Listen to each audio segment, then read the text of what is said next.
In Advanced Camera Techniques Volume 1, we talked about the linking shot. Right now I'm going to talk to you about a more advanced kind of linking shot. Let's take a look at it now. It's called the pedestal to pan shot, and it combines the pedestal up movement you learned about in the first tape with a nice J-curve panning motion. It may take a little practice. It'll be a little handier if you have a pull-out viewfinder on your camcorder. The more you practice it, the better you'll get. It is done on television all the time, and it's a nice way to combine two separate elements or to start off into one element. You can J-curve it up, J-curve it down, and practice, of course, as with all the other shots, is the key. Right now we're going to show you how this looks from the subject's point of view.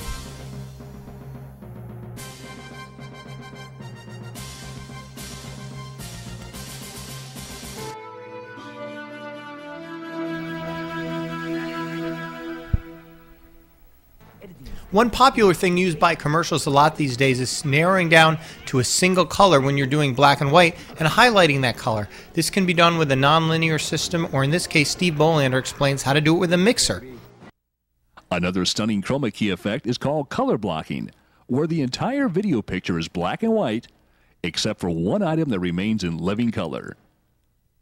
With the same video source assigned to both video buses, go to the effects table, select the B bus, and use the chroma level to remove all color from that bus. Turn on the chroma key mode, press the set button, and then place the preview monitor's cursor over the object whose color you want to have showing through. Press the enter button, and then exit the set mode by pressing the chroma key button again. Engage the effects button on the B bus, and everything will go to black and white, except the object whose color we told to chroma key its way through. Pressing the auto take button will deliver this effect over to your editing VCR and output monitor.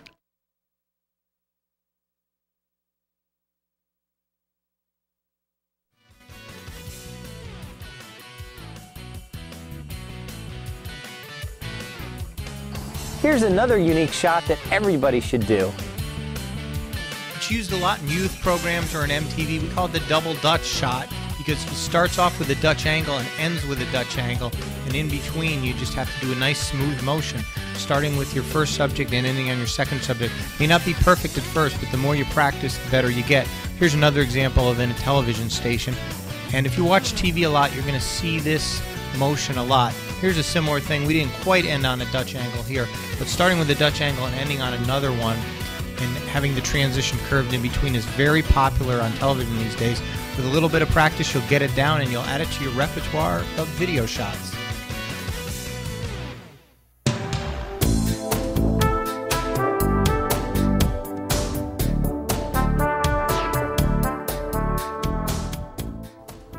It's hard to teach people how to make a funny video, but if you learn some of the basic concepts behind humor, you can make your videotapes more entertaining and educational at the same time.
A lot of people don't want to add humor to their videos because they're afraid they don't know how to be funny. And my simple rule is how to be funny or do something funny is humor is all about assumption.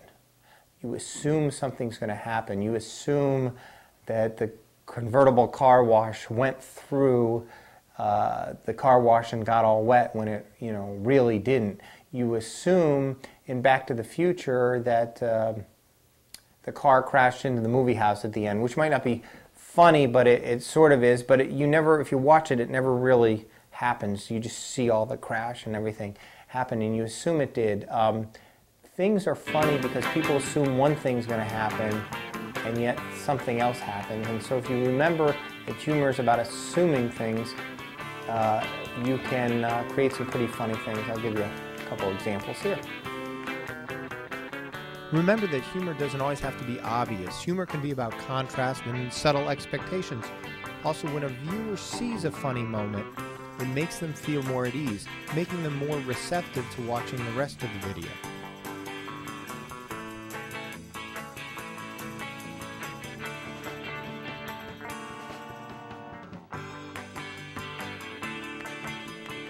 Here's some behind-the-scenes footage on how we made it look like water was pouring out of the car.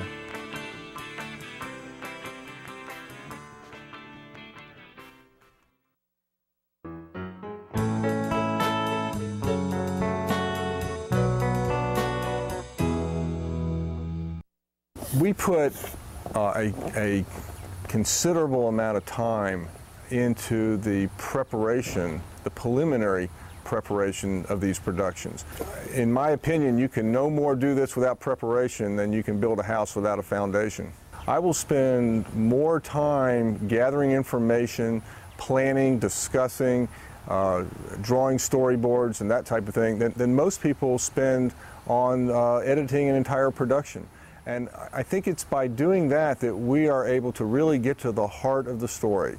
If you watch any of my productions, you'll find that it is extremely rare that there is a special effect used.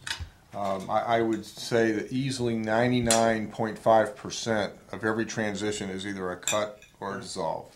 Don't forget that video is a close-up medium. We do make a lot of use of slow motion. We do a little strobe effect now and then, but I don't know how to do special effects. It's not my forte. I see. It never ceases to amaze me how people are so intent about having the latest, greatest piece of equipment, when in reality, what really separates out the mediocre from the great videographers are the basic knowledge of camera skills, the grammar of the edit, and that type of thing. I can't overemphasize the importance of taking seminars, buying good videotapes, and just learning the very, very basics. When you do that and you combine that with an in-depth knowledge of your subject through a lot of this preliminary planning that I mentioned, it makes all the difference in the world. Movie screenwriters have an old adage called come in late, leave early. And what this means is start your scene a little later than you really need to and end it earlier than you need to in the dialogue. You're going to see two identical scenes here. The first one is a lot longer than it needs to be, and the second one, we tighten it up by starting late and ending early, and you can see how effective this technique is. I haven't played this in years. Has been a while, hasn't it? Hey, listen. You think you could do me a favor? What kind of favor? About tonight. No matter how much you think I need you, I need to do this totally on my own. You're nervous, aren't you? Oh, come on. I need you to promise me, even if I ask you, to stay out of it. You promise? Look, you got it. Good. It means a lot to me that I can count on you. That makes sense. I understand. All right. You want something to drink? All they have is coffee. That's okay. Forget it. I need to stay away from the caffeine. Got to cut down on the coffee, you know.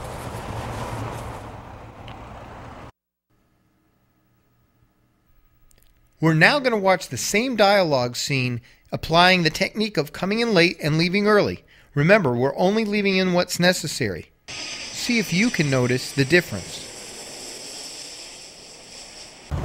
Hey, listen. You think you could do me a favor? What kind of favor? About tonight. No matter how much you think I need you, I need to do this totally on my own. You're nervous, aren't you? Oh, come on. I need you to promise me, even if I ask you, to stay out of it. You promise? Look, you got it.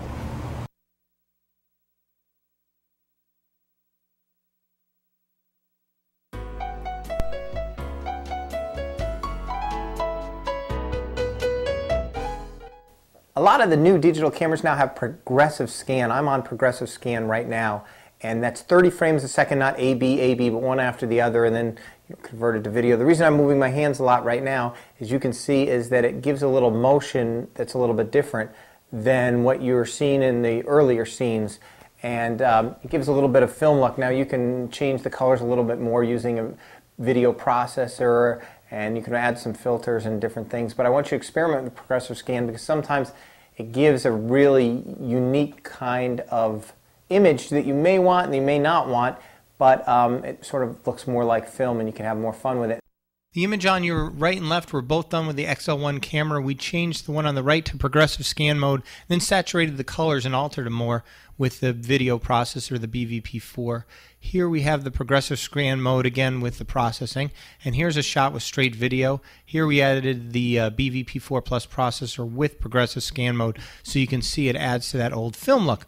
Here's another shot, straight standard. Then we add progressive frame mode, and then we add a Tiffin soft filter called the Tiffin Black Pro Mist to diffuse it a little. Then we add the BVP4 Plus. So now you have the advantages of a video processor, a filter, and progressive scan, all to give that more film-like look. It really helps when shooting technology to have it contrasted by nature. Instead of doing what the average videographer might do, which is a shot like this, why not go from this to this? It makes a big difference, and all the national car commercials know how to apply this technique. Anytime you can contrast technology and nature, it will make for more dynamic video.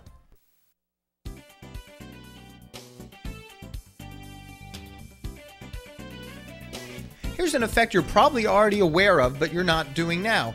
Simple stop action effects. Set up the camcorder on a tripod, don't move it, let it roll. Later on in the editing, dissolve from section to section as people come into a room, and it's a nice way to show the passage of time, either in forward or reverse, or it can also be used in humorous videos.